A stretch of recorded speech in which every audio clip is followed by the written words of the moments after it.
Good afternoon, and welcome to the Apple Q4 Fiscal Year 2025 Earnings Conference Call. My name is Suhasini Chandramouli, Director of Investor Relations. Today's call is being recorded. Speaking first today is Apple's CEO, Tim Cook, and he'll be followed by CFO, Kevin Perek. After that, we'll open the call to questions from analysts. Please note that some of the information you'll hear during our discussion today will consist of forward-looking statements, including, without limitation, those regarding revenue, gross margin, operating expenses, other income and expense, taxes, capital allocation, and future business outlook. These statements involve risks and uncertainties that may cause actual results or trends to differ materially from our forecast, including risks related to the potential impact to the company's business and results of operations from macroeconomic conditions, tariffs and other measures, and legal and regulatory proceedings. For more information, please refer to the risk factors discussed in Apple's most recently filed reports on Form 10-Q and Form 10-K and the Form 8-K filed with the SEC today, along with the associated press release. Additional information will also be in our report on Form 10-K for the year ended September 27, 2025, to be filed tomorrow, and in other reports and filings we make with the SEC. Apple assumes no obligation to update any forward-looking statements, which speak only as of the date they are made. Additionally, today's discussion will refer to certain non-GAAP financial measures. You can find a reconciliation of these measures in our fourth quarter earnings release, which is available on our Investor Relations website. I'd now like to turn the call over to Tim for introductory remarks. Thank you, Suhasini. Good afternoon, everyone, and thanks for joining the call. Today, Apple is proud to report $102.5 billion in revenue, up 8% from a year ago and a September quarter record. Services achieved an all-time revenue record of $28.8 billion, growing 15% from a year ago. EPS came in at $1.85, setting a September quarter record. We grew in the vast majority of markets we track and had September quarter revenue records in dozens of markets, including the US, Canada, Latin America, Western Europe, the Middle East, Japan, Korea, and South Asia. We also set a September quarter revenue record in emerging markets and an all-time revenue record in India. These results come at the close of an extraordinary year for Apple, in which we achieved an all-time revenue record of $416 billion for the fiscal year. We set all-time revenue records in emerging and developed markets. We set an all-time revenue record for iPhone. And in services, we achieved all-time records across every geographic segment. These results reflect the tremendous customer enthusiasm for Apple products and services, as well as our deep commitment to innovation.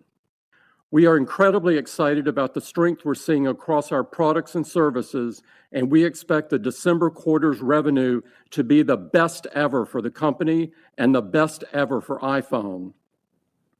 We are heading into the holiday season with a truly remarkable lineup. That includes the biggest leap ever for iPhone, which has had a tremendous response from our users around the world. Our Apple Watch lineup is more capable than ever too, giving users ways to take charge of their health like never before through new features like hypertension notifications and sleep score. And the next level sound quality and active noise cancellation of AirPods Pro 3 are hitting all the right notes for our users. In October, we also broke new ground in power-efficient performance with the incomparably fast M5 chip packed with neural accelerators in each GPU core to supercharge AI workflows. iPad Pro combines game-changing features in iPadOS 26 with the power of M5 to create our most capable iPad ever. At the same time, the M5 MacBook Pro raises the bar for what users can do with a laptop, while the new M5-powered Apple Vision Pro opens up amazing possibilities on its infinite canvas. We also launched a beautiful new software design that creates a unified experience across all of our platforms for the very first time. The design is crafted with a new material called liquid glass that brings fluidity, vitality, and flexibility to our products. Along with the new design, we delivered powerful new features to enable users to do even more with their devices. That includes updates to the phone and messages apps in iOS 26 to help users stay connected, continuity enhancements in Mac to deliver an even more seamless experience across devices, and a powerful new windowing system that fundamentally transforms the user experience in iPadOS 26. As we continue to expand our investment in AI, we're bringing intelligence to more of what people already love about our products and services, making every experience even more personal, capable, and effortless. At the heart of it all is Apple Silicon, and we were thrilled to launch new products powered by the A19 Pro chip and M5. These incredibly advanced chips make Apple products the very best place to experience the power of AI. With Apple Intelligence, we've introduced dozens of new features that are powerful, intuitive, private, and deeply integrated into the things people do every day. Features like live translation, which help users communicate across languages in real time, and visual intelligence, which opens new ways to learn about and explore the world. We also introduced Workout Buddy, a new experience that uses AI to provide personalized, motivational insights based on a user's workout data and fitness history. And these join so many others, from cleanup and photos and new image creation tools to powerful writing tools. We're also seeing developers take advantage of our on-device foundation models to create entirely new experiences for users around the world. We're also excited for a more personalized Siri. We're making good progress on it, and as we've shared, we expect to release it next year. Now let's take a closer look at the September quarter results across our lineup, starting with iPhone. iPhone set a revenue record for the September quarter at $49 billion, up 6% from a year ago, with growth in the vast majority of markets we track, despite supply constraints we faced on several iPhone 16 and iPhone 17 models given strong demand. Redesigned from the inside out and powered by the outstanding A19 Pro chip, the iPhone 17 Pro is by far the most powerful iPhone we've ever made, setting a whole new standard for the smartphone industry. The iPhone 17 Pro also offers our best camera system ever with an all-new 8x telephoto camera and looks stunning with bold new finishes like cosmic orange. The iPhone Air introduces an incredibly breakthrough design, and with a bigger and brighter display with ProMotion, the iPhone 17 is a fantastic upgrade packed with features users will love. In Mac, we had a strong September quarter with revenue of $8.7 billion, up 13% year over year, driven by the strength of the MacBook Air. The MacBook Air enables users to get things done easily on the world's most popular laptop. Mac Mini users are loving how much performance is packed into our smallest Mac ever made, while Mac Studio customers are pushing the envelope of what's possible with our most powerful Mac ever. And the latest 14-inch MacBook Pro unlocks incredible speed and next-level performance with the all-new M5 chip, which delivers 3.5 times faster AI performance than M4. Turning to iPad, revenue was $7 billion for the September quarter. Last month, we released one of the most attention-grabbing software updates we've had in years with iPadOS 26, and we recently gave iPad users even more to love with the launch of the incredible M5 iPad Pro, which offers an incredible boost in AI performance. With an unmatched combination of power and versatility, the new iPad Pro makes every interaction delightful with its thin, light, and portable design. In wearables, home, and accessories, revenue was $9 billion. As I mentioned earlier, we were excited to unlock new possibilities for users with the launch of our newest Apple Watch lineup, making the world's most popular watch even better. That includes Apple Watch Ultra 3 with the largest display ever in an Apple Watch, improved battery life, and emergency SOS via satellite. Apple Watch Series 11 brings our users the most comprehensive set of health features yet, and Apple Watch SE 3 delivers advanced capabilities at an incredible value. AI and advanced machine learning are at the core of powerful health features like heart rate monitoring, fall detection, crash detection, and more. With our latest Apple Watch lineup, we were proud to introduce hypertension notifications developed using large-scale machine learning models. Hypertension is one of the leading risk factors for heart attack and stroke, affecting more than 1 billion adults worldwide, and we expect to notify more than 1 million users of this life-threatening condition. We're also excited about Sleep Score, a simple, intuitive way to help users better understand their sleep quality and discover ways to improve it. That's something I'm sure we can all benefit from. Meanwhile, AirPods Pro 3 have been a huge hit. You have to hear them to really understand just how remarkable they are. Users and reviewers alike are praising their incredible sound quality and improved fit. They feature the world's best in-ear active noise cancellation, removing up to 2 times as much noise as the previous generation. And with live translation powered by Apple Intelligence, AirPods deliver an incredibly new and exciting experience for users around the world. Turning to services, as I mentioned earlier, revenue was $28.8 billion for the September quarter, 15% higher year over year and an all-time record. We saw double-digit growth in both developed and emerging markets and set new all-time records across advertising, App Store, cloud services, music, payment services, and video. Apple TV celebrated a big night at this year's Emmy Awards with 22 wins. The studio led the night with 13 wins, the most of any comedy series in Emmy's history. Severance topped all dramas with 8 wins, adding to the accolades for this landmark series. To date, Apple TV productions have now earned over 600 wins and 2,800 nominations in total, driven by powerful, original storytelling. And we're excited for audiences to discover new productions like Pluribus and to catch returning favorites like Slow Horses and The Morning Show. And soon, Apple TV will be the destination for F1 fans across the U.S. on track day, thanks to a new partnership with Formula One.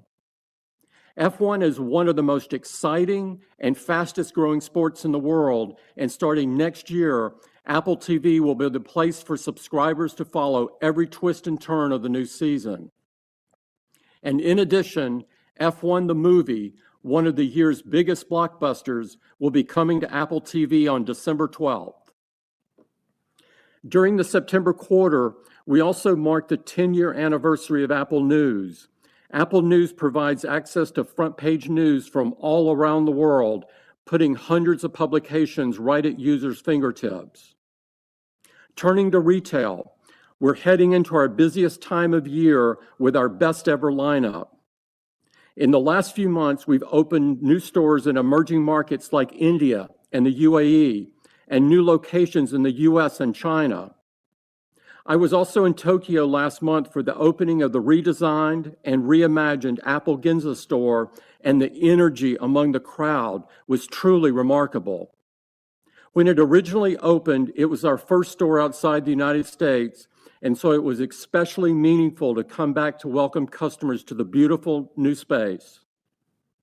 Everywhere we operate, and in everything we do, we strive to give the best to our users while living by our values, whether that's building new accessibility features into our most recent software releases or advancing our environmental work by using even more recycled materials in our latest lineup, or providing free educational programming to train and support American businesses with our new Apple Manufacturing Academy in Detroit. And we're continuing to invest in innovation and user experiences that will transform our future. A great example is the work we're doing in the US where we're committed to invest $600 billion over the next 4 years with a focus on innovation in strategic areas like advanced manufacturing, silicon engineering, and artificial intelligence. These commitments build on our longstanding investments in America while supporting more than 450,000 jobs with thousands of suppliers across all 50 states. We built a new factory in Houston for advanced AI service, for example, which just started shipping its first products off the line, and we're leading the creation of end-to-end silicon supply chain across the country. In recent months, I've connected with developers, innovators, artists, entrepreneurs, and so many others around the world, people passionate about innovation and all the things they can do with Apple products. Each one is another reminder of why we do what we do. We're driven to empower people to do more of the things that matter most to them and enrich their lives along the way. As we head into the holiday season with our most powerful lineup ever, I couldn't be more excited for what's to come. With that, I'll turn it over to Kevin. Thanks, Tim, and good afternoon, everyone. Our revenue of $102.5 billion was up 8% year over year and is a new September quarter record. We set September quarter records in the Americas, Europe, Japan, and the rest of Asia Pacific, and grew in the vast majority of markets we track. Products revenue was $73.7 billion, up 5% year over year, driven by growth across iPhone and Mac, and reached a September quarter record. Thanks to our exceptional customer satisfaction and strong levels of loyalty, our install base of active devices has reached another all-time high across all product categories and geographic segments. Services revenue was $28.8 billion, up 15% year over year, and an all-time record. The performance was broad-based, with double-digit growth in the vast majority of the markets we track and double-digit growth across most of our services categories.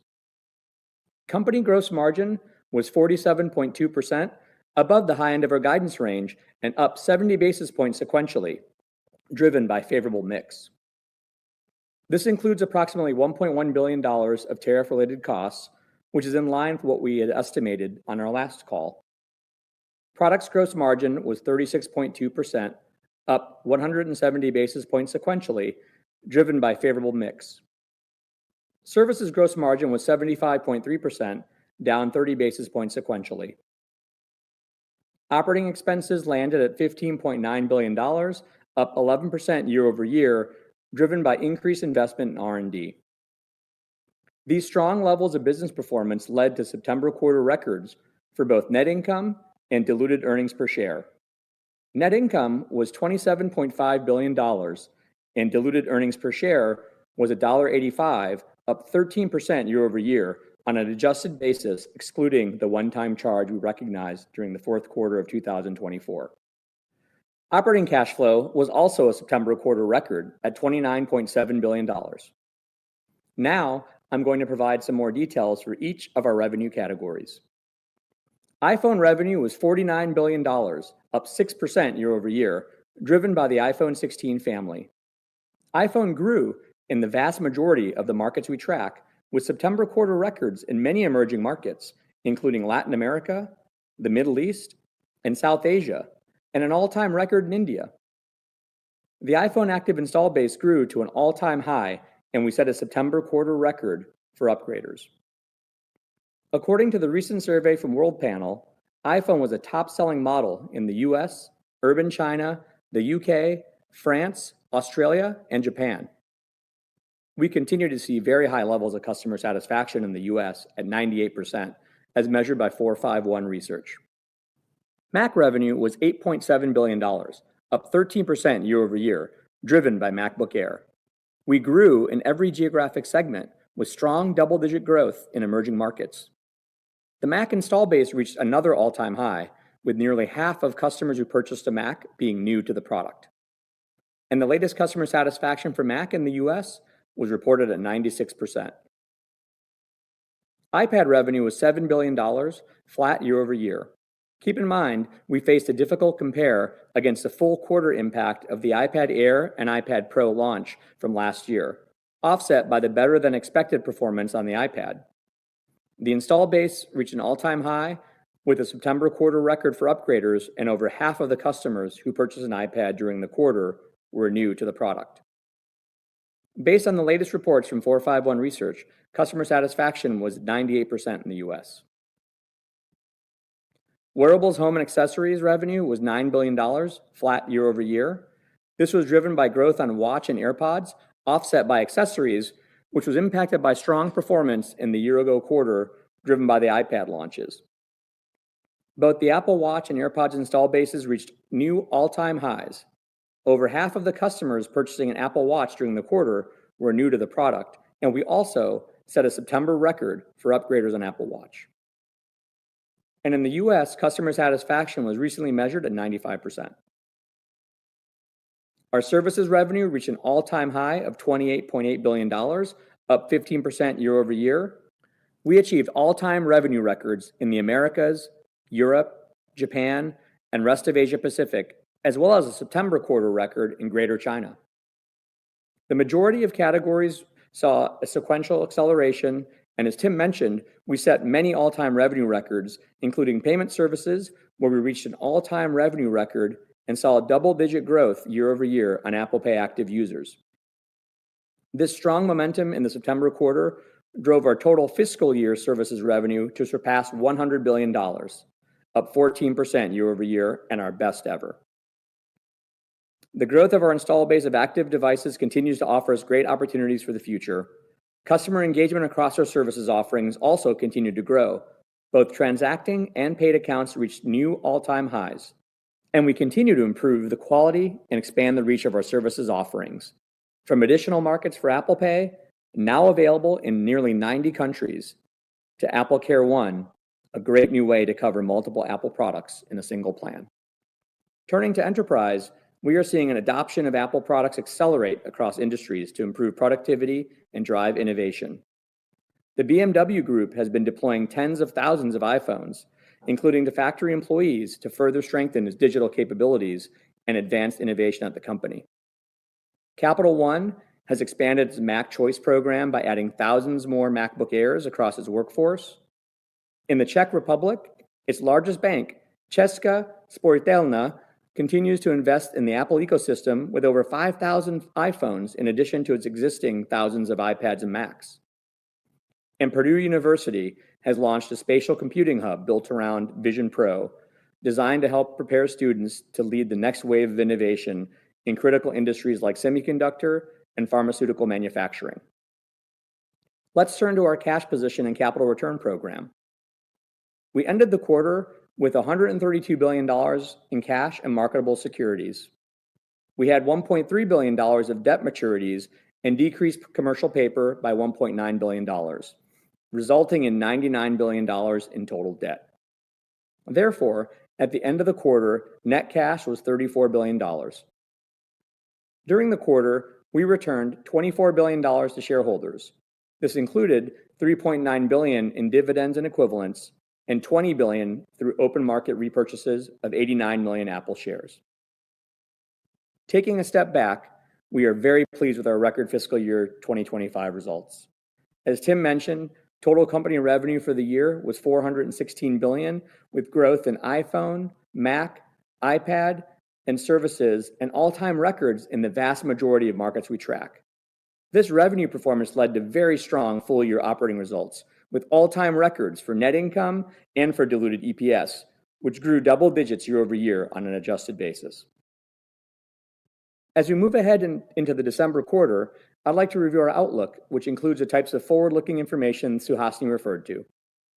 Importantly, the color we're providing assumes that the global tariff rates, policies, and application remain in effect as of this call, and the global macroeconomic outlook does not worsen from today. We expect our December quarter total company revenue to grow by 10 to 12% year over year, which would be our best quarter ever. We expect iPhone revenue to grow double digits year over year, which would be our best iPhone quarter ever. On Mac, keep in mind, we expect to face a very difficult compare against the M4 MacBook Pro, Mac Mini, and iMac launches in the year-ago quarter. We expect services revenue to grow at a year-over-year rate similar to what we reported in the fiscal year 2025. We expect gross margin to be between 47% and 48%, which includes an estimated impact of $1.4 billion of tariff-related costs. And as we've said before, we are significantly increasing our investments in AI while continuing to invest in our product roadmap. And so for the December quarter, we expect operating expenses to be between $18.1 billion and $18.5 billion. We expect OI&E to be around $150 million, excluding any potential impact from the mark-to-market of minority investments, and our tax rate to be around 17%. Finally, today our board of directors has declared a cash dividend of 26 cents per share of common stock payable on November 13th, 2025, to shareholders of record as of November 10th, 2025. With that, let's open the call to questions. Thank you, Kevin. We ask that you limit yourself to 2 questions. Operator, may we have the first question, please? Certainly. We will go ahead and take our first question from Eric Woodring with Morgan Stanley. Please go ahead. Hey, good afternoon, guys. Thank you for taking my question. Congrats on the results. Tim, can you maybe share a bit more detail on why you think the iPhone 17 is having the degree of success that it is at this point? And really the question is, do you believe this is, the aged installed base replacement cycle kicking in, or are there specific features or functionality you believe stand out this cycle versus past cycles that consumers are really looking for? And then just a quick follow-up. Thanks. Eric, thanks for your comments. I think it's all about the product.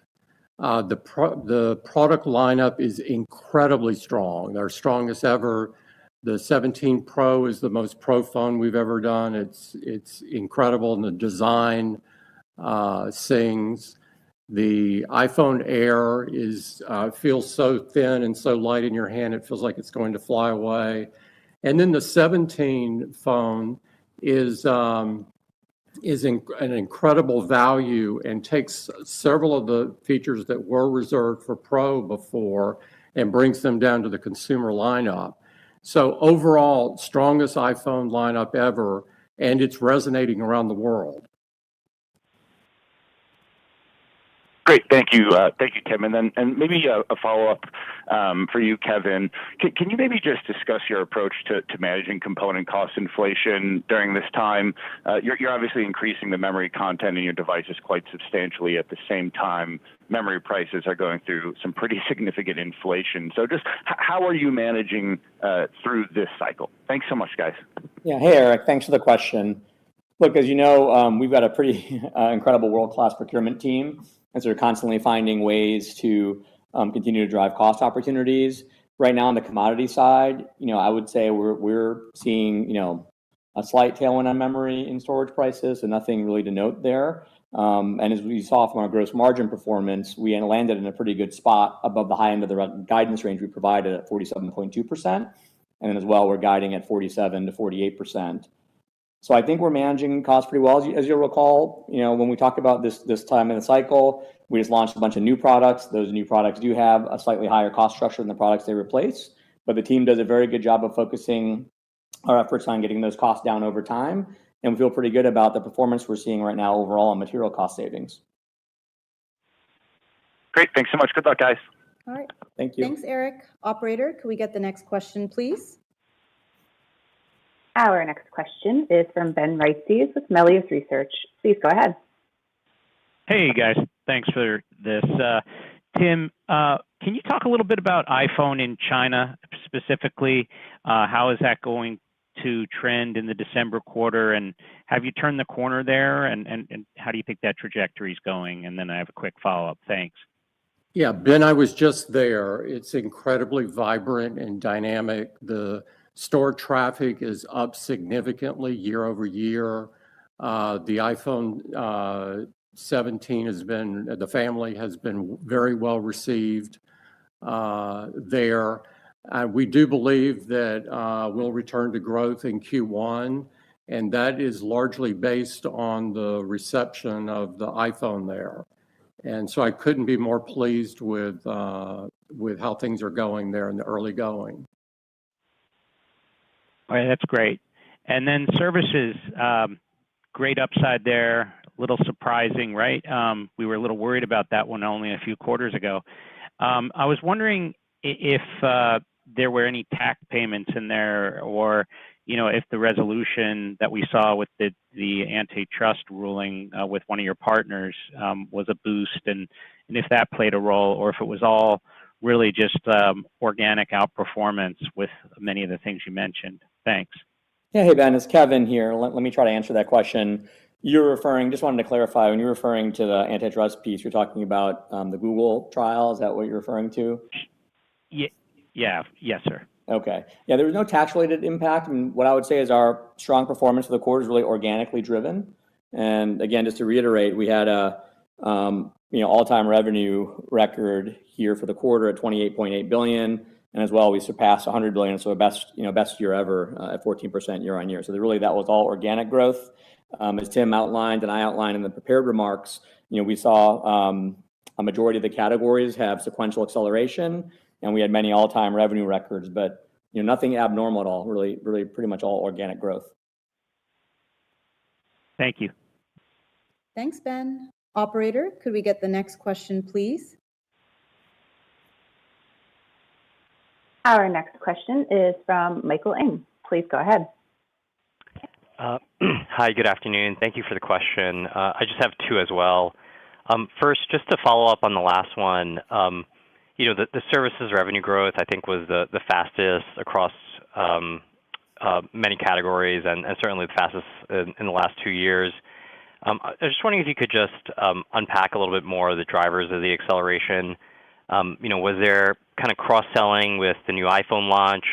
Was it just installed base growth? I know you've been doing a lot of bundling with Apple One and Apple Care One. So any thoughts on that would be very helpful. And then I just have a quick follow-up. Thank you.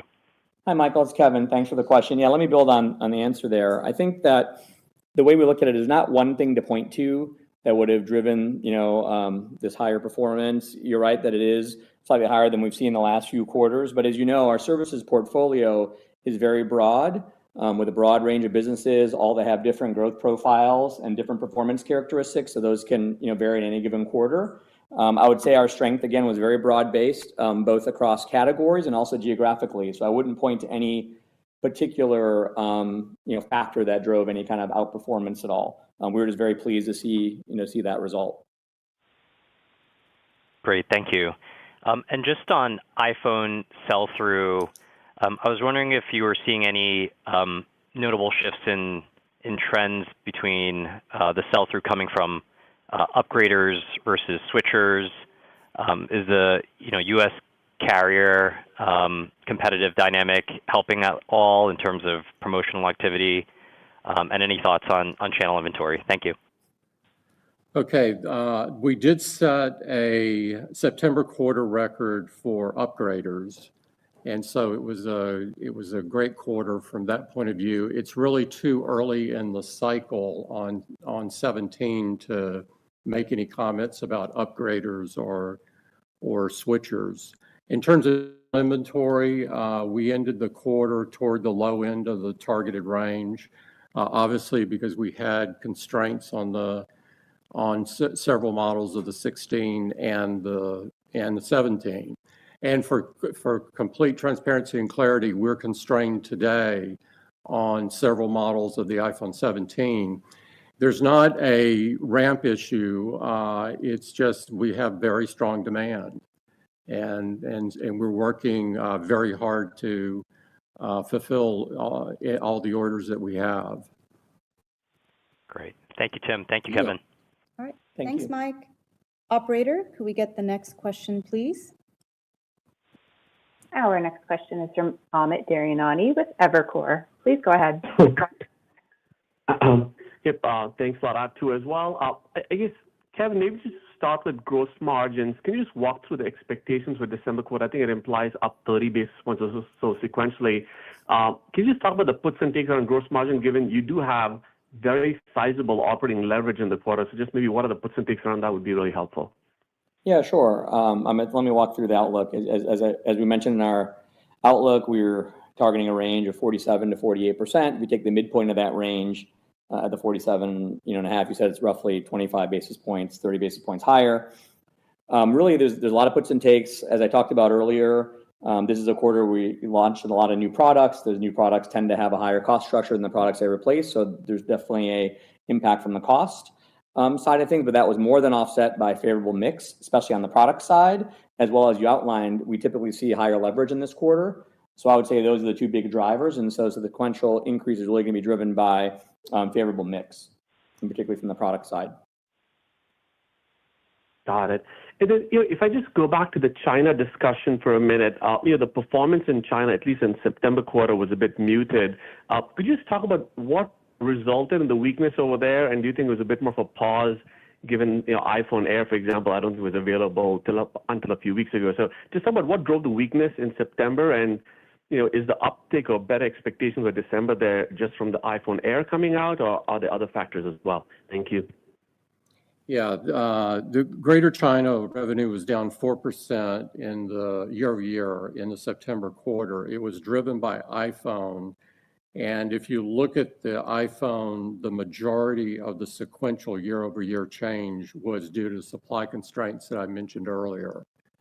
And so it was basically supply constraints that drove the results.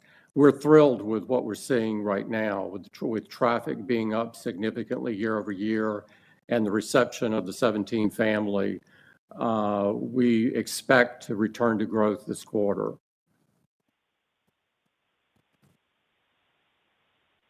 Great, thank you. Thank you. Thanks, Amit. Operator, could we have the next question, please? Our next question is from Wamsi Mohan with Bank of America. Please go ahead. Yes, thank you so much. Tim, if I could follow up on your comments about the constrained supply in the quarter, just given the very strong demand for iPhones. Do you expect that, as you can see your visibility across demand and supply, do you think that you will be exiting December at a point where you wouldn't be constrained anymore, or do you still expect that there could be constraints as you exit the December quarter? And any way to quantify sort of what revenue could have been in this quarter without constraints? Yeah, if you look at the supply constraints, today we are constrained on several 17 models. We're not predicting when the supply demand will balance. We're obviously working very hard to achieve that because we want to get as many of these products out to the customers as possible. But today I'm not going to predict. Okay, thanks, Tim. Yeah. And then as a follow-up, I heard you talk about new records across a lot of categories and services. I didn't hear search explicitly called out, so maybe it's a little bit of a follow-up to Ben's question, but given that there are some concerns around search volumes decelerating at the expense of AI, how do you think about the broader sustainability of these very strong mid-teens growth rates for services or extended period of time, not just for next quarter where you're obviously guiding to 14? This is Tim. The advertising category, which is a combination of third party and first party, did set a record during the quarter. Okay, and sorry, just to be clear, both Apple's own internal advertising and within the licensing individually set records? I'm not saying that. I'm just saying that the combination of the two set a record. I'm dodging the question intentionally because we don't split it at that level. Okay, understood. Thanks. Yeah, thank you. All right, thank you, Wamsi. Operator, could we get the next question, please? Our next question is from Samik Chatterjee with JP Morgan. Please go ahead. Hi, thanks for taking my question. Maybe for the first one, Tim, you talked about the strong momentum you're seeing in China, which is also driving your confidence for the December quarter. Any thoughts on the role that the smartphone subsidies in that region are playing in this momentum, and how do you think about sort of what portion of consumers are maybe using some of those subsidies, leveraging the subsidies at this point? Any more insights into that? And I have a follow-up. Thank you. Yeah, the subsidies play a favorable role. The subsidies, as you know, are sort of across multiple categories, from PCs to tablets to smartwatches and smartphones. And however, it's important to note they only apply to certain price ranges. And so there's a maximum price, and there's several of our products that sell above that price and therefore are not eligible for a subsidy. And but it does have a favorable effect, and it's clearly, and at least from our vantage point, driving some consumer demand. Okay, got it. Yep. And a follow-up for Kevin here, on the OpEx increase going into the December quarter, fairly sizable step up. So if you could just dig into that number a bit more, what are sort of the components towards what you're spending? And then that increase year over year in OpEx does sort of exceed your revenue growth. So is that sort of what we should expect on a going forward basis as well, where you probably need to invest a bit more in the near future? Thank you. Yes, Samik, thanks for that question. As we've been outlining and reiterated in our last call, we are increasing our investments in AI while also continuing to invest in our product roadmap. So the vast majority of the increase to our operating expenses are driven by R&D. While we continue to manage the company in a thoughtful and disciplined way, we're also managing the business for the long term and are super excited about all the opportunities that we see ahead. As it relates to the question around OpEx and revenue growth, while OpEx has been growing at a faster rate than revenue, we have seen gross margin expansion. And so when we look at that on a combined basis, it does allow us to have healthy operating leverage, and our operating income growth has been generally outpacing revenue growth for the past, several years. Clear. Thank you. Thanks a lot. Awesome. Thank you, Samik. Operator, could we get the next question, please? Our next question is from David Vogt with UBS. Please go ahead. Great. Thanks, guys, for taking my questions. So maybe, Kevin, can I ask first, can you help us understand sort of the tariff impact sequentially from the September quarter to the December quarter, particularly around iPhone supply constraints? Because I think I heard you say tariffs go from 1.1 to 1.4 billion, but the sequential uplift in iPhone revenue and presumably production, given supply chain constraints, is dramatically bigger. So you can help us understand how to think about the timing of those tariff headwinds as we move forward and sort of that correlation, and then I have a follow-up. David, I'll take this one. You're right. It goes from 1.1 to a projection of 1.4. And the 1.4 is based on sort of what we know right now and where the tariff rates and policies and so forth are. So it assumes a stable kind of environment for the quarter. It does comprehend the change that was just made, which we're very encouraged to see, with the tariffs moving from 20% to 10% in China. And so that is factored in. And that is one of the reasons why it's not linear to volume, if you will. Does that make sense? Got it. No, that's helpful. That's what I was asking, if the change is reflected in that outlook. And then just as a follow-up, when you think about, I think on the Macs, I know people aren't asking about it. You talked about the tough comp, but you're going into sort of a holiday season. I understand that. But when you think about the attached possibility for other products to the iPhone in the holiday season, how do we think about sort of where the consumer's head's at and their wallet is at this point in the cycle? And granted, it is a tough comp, but is there an opportunity to see some maybe upside from an attach rate perspective, given the strength in the iPhone portfolio? We always like to remind people that buy an iPhone, all the other things that we offer, and so you can bet that we're doing that. From a Mac point of view, the challenge is that last year was sort of the mother of all Mac launches. All of these, from Mac Mini to iMac to all the MacBook Pros, all launched literally at the same time. And this year, that compares to launching the 14-inch MacBook Pro. And so there's a very difficult compare. Of course, in the long run, I'm very bullish on the Mac. And you can see that the Mac, again, last quarter outgrew the market. And so we feel really well about how Mac is positioned, but this certain quarter is a extremely difficult compare. Yeah, and Tim, I'll add to that we also had the DRAM upgrades last year for the Mac lineup, Good point. which also is another factor.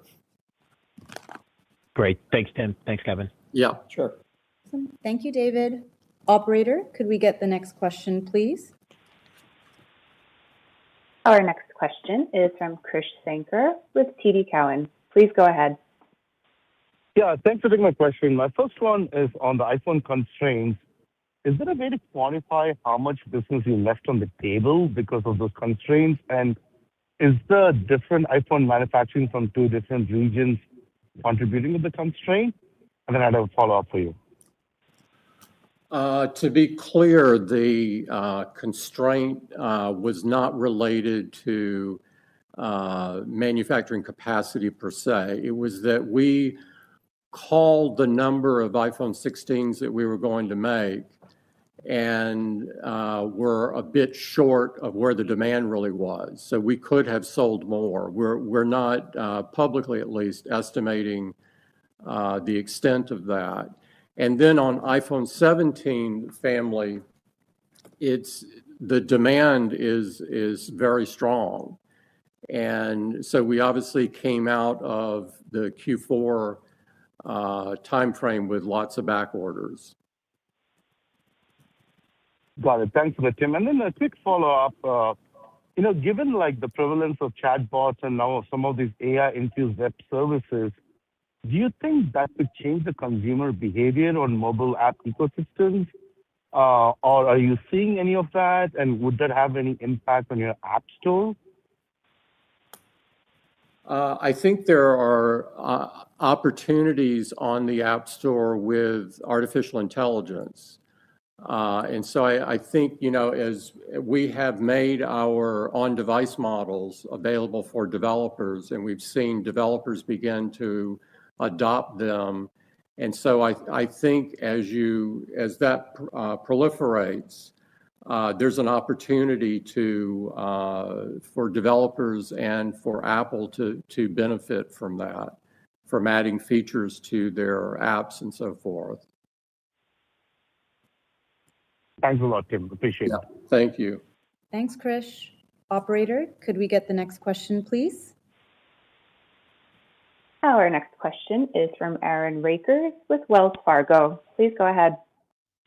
Yeah, thanks for taking the question. I have two as well. I guess the first question is, when we look at the iPhone 17 demand, which you've repeatedly highlighted is very strong, I'm curious if there's been any discernible kind of change in the mix within the iPhone 17 categories between the Pro and the Pro Max versions relative to prior cycles.